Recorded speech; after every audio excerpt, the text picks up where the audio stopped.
आज हम बृहस्पतिवार यानी कि गुरुवार के व्रत में क्या-क्या सामग्री की आवश्यकता होती है, क्या-क्या नियम होते हैं और इसकी संपूर्ण पूजा विधि क्या होती है, केले के वृक्ष का किस प्रकार से पूजन हमें करना चाहिए, वो सारी बातें इस वीडियो में आपके साथ शेयर करूंगी, तो वीडियो में अंत तक बने रहिए।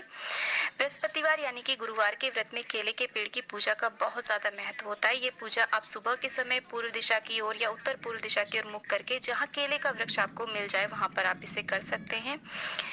केले के पेड़ में बृहस्पति भगवान का वास माना जाता है, जो कि भगवान विष्णु का ही रूप है। इसके साथ साथ माता लक्ष्मी का भी वास माना जाता है। तो बृहस्पतिवार के व्रत में केले के पेड़ की पूजा जरूर करनी चाहिए। इससे भगवान विष्णु एवं माता लक्ष्मी बहुत ज्यादा प्रसन्न होते हैं, मनवांछित फल की प्राप्ति होती है। तो देखिए, मैंने चौक बना लिया है आटे, हल्दी, कुमकुम से, और मैंने घर पर ही केले का पेड़ लगाया हुआ है। इसी प्रकार से सेम आप मंदिर में भी जहाँ केले का पेड़ हो वहां पर कर सकते हैं। तो मैंने उसे हल्दी से, कुमकुम से और चावल के आटे से इस प्रकार से गमले को सजा लिया है। हल्दी भगवान विष्णु को अत्यधिक प्रिय है।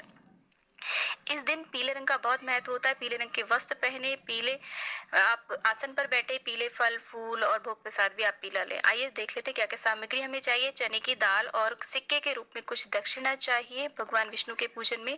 और मुनक्का और गुड़ का बहुत ज्यादा महत्व होता है बृहस्पति भगवान के पूजन में।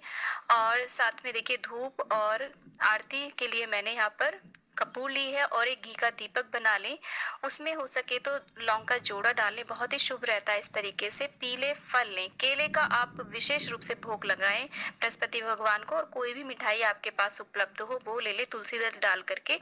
और आज के दिन आप लोई जरूर बनाएं, गाय की लोई निकालें, उस पर हल्दी, चने की दाल और गुड़ जरूर लगा लें। और पीले फूल, जो भी फूल आपको मिल जाए वो बृहस्पति भगवान के पूजन में आप रखें। जल का एक लोटा रखें, हल्दी, कुमकुम, अक्षत और ये चंदन, इन सब सामग्री की हमें आवश्यकता होती है बृहस्पतिवार में केले के पूजन में। और बृहस्पतिवार व्रत की जो कथा की पुस्तक आती है उसका भी आप पूजन अवश्य रूप से करें, वो भी आप पूजा में रख लें। इसके बाद में देखिए, सबसे पहले हम जल का लोटा तैयार करते हैं। जल के लोटे में हम थोड़ी सी हल्दी डालेंगे और चने की दाल डालेंगे और थोड़ा सा गुड़ डालेंगे। तो इस तरीके से हमारा जल का लोटा तैयार हो जाता है। इसके बाद हम दीपक तैयार करेंगे। दीपक में लौंग का जोड़ा डालें, हल्दी, चने की दाल और गुड़, इस तरीके से सारी चीजें डालें। तो आप चाहें तो आप भी ऐसा कर सकते हैं। लौंग का जोड़ा आप चाहें तो इसमें डालें या फिर नहीं डालें, लेकिन डालना बहुत ज्यादा शुभ रहता है। इसके बाद में हम केले के वृक्ष को इस तरीके से भगवान विष्णु का नाम लेते हुए जल अर्पण करेंगे, उसे सींचेंगे जल से। और ओम नमो भगवते वासुदेवाय मंत्र का जाप करते रहेंगे संपूर्ण पूजन में। इसके बाद में जहाँ भी आप पूजा कर रहे हैं, या तो उस स्थान को साफ कर लें। यदि आप मंदिर में केले के जड़ के पास बैठ करके पूजा कर रहे हैं, वहाँ पर एक स्वास्तिक बना ले हल्दी से। मैं गमले में ही बना रही हूँ। वहाँ पर चने की दाल, गुड़, हल्दी, ये सारी चीजें यहाँ पर अर्पित करें और एक सिक्का रखें और उस सिक्के के ऊपर हम इस तरीके से दीपक जलाएंगे। तो यहाँ पर हमने गणेश जी की एक प्रकार से स्थापना कर ली है। इस पूजन में हमें सर्वप्रथम गणेश जी का ही ध्यान करके इस प्रकार से हम दीपक प्रज्वलित कर लेंगे। दीपक शुद्ध देसी घी का ही हमें जलाना चाहिए। और माता महालक्ष्मी का भी हम ध्यान करेंगे और बृहस्पति भगवान का भी हम ध्यान करेंगे। धूप जला देंगे, धूप दीप दिखा देंगे भगवान जी को। और इसके बाद में हम एक एक करके सारी चीजें अर्पित करेंगे।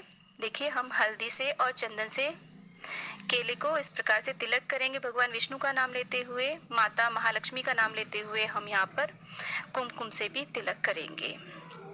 तो पीला आप जनेऊ अर्पित करें भगवान को।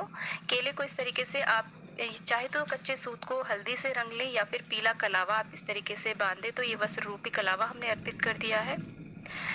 और इसके बाद में हम चने की दाल अर्पित करेंगे, गुड़ चढ़ाएंगे, मुनक्का चढ़ाएंगे। गुड़, मुनक्का, चने की दाल, आप चाहे तो यहाँ पर भुने हुए चने का बिना जो बिना नमक वाले चने होते हैं उनका भी आप भोग लगा सकते हैं। और पीले फूल अर्पित करेंगे। आप इस दिन विष्णु सहस्त्र नाम का पाठ कर सकते हैं। ओम नमो भगवते वासुदेवाय मंत्र का जाप कर सकते हैं। पुष्प अर्पित कर देंगे। पीला फल जो भी उपलब्ध हो वो भगवान जी को चढ़ा देंगे। केला जरूर आज के दिन बृहस्पति भगवान को भोग चढ़ाना चाहिए। तुलसी दल अर्पित कर देंगे भगवान जी को मंजरी सहित। और इसके बाद में हम देखिए, जो भी आपने मिठाई अगर उपलब्ध है तो मिठाई का भी भोग लगा देंगे, नहीं तो गुड़ और चने का भी भोग संपूर्ण रहता है। और देखिए, मंजरी सहित तुलसी दल हमने अर्पित कर दिया है। और लोई भी हम भगवान जी को इस प्रकार से चढ़ा देंगे। बाद में इसे गाय को खिला देते हैं। यदि आप ये पूजन करके बाहर कर रहे हैं तो सेम इसी प्रोसेस से कर सकते हैं। उसके बाद में हम कुछ दक्षिणा अर्पित करेंगे। ये जो व्रत पूजन है इसे स्त्री पुरुष बच्चे सभी कर सकते हैं। हाथ में चने की दाल, हल्दी और गुड़ लेकर के बृहस्पतिवार व्रत देंगे या फिर सुनेंगे, और उसके बाद में बृहस्पति भगवान की जय बोलते हुए, विष्णु भगवान की जय बोलते हुए केले की जड़ में हम ये सारी चीजें छोड़ देंगे। और भगवान गणेश जी की, बृहस्पति भगवान की, विष्णु भगवान की, माता महालक्ष्मी जी की आरती करेंगे, प्रार्थना करेंगे और अंत में क्षमा याचना करेंगे। और हो सके तो केले के वृक्ष की हमें 5, 7, 11 परिक्रमाएं करनी चाहिए। तो ये व्रत सभी के लिए है। बृहस्पति भगवान अगर हम उनके नियमों का पालन नहीं करते हैं, व्रत करते हैं और नियमों का पालन नहीं करते तो बहुत जल्दी क्रुद्ध हो जाते हैं और हमें इसका उल्टा परिणाम प्राप्त हो सकता है। तो इनके व्रत में हमें कुछ नियमों का पालन करना चाहिए, जो कि इस प्रकार से है। घर में चौका, पोछा, लीपना आदि का कार्य नहीं करना चाहिए। पहले दिन ही घर की साफ सफाई कर लेनी चाहिए। वस्त्र यानी कि कपड़े नहीं धुलने चाहिए। अगर बहुत जरूरी हो तो कोई एक आधी वस्त्र आप बिना साबुन के धुल सकते हैं। व्रत रखने वाले को इस दिन केला नहीं खाना चाहिए। स्त्रियों को सिर नहीं धुलना चाहिए, लेकिन जो व्रती है उसको पहले दिन ही सिर धुल लेना चाहिए। पुरुषों को दाढ़ी आदि नहीं बनवानी चाहिए। घर में किसी को भी नाखून नहीं काटने चाहिए। बृहस्पतिवार व्रत में ये सभी नियम हो सके तो सारे घर को मानने चाहिए।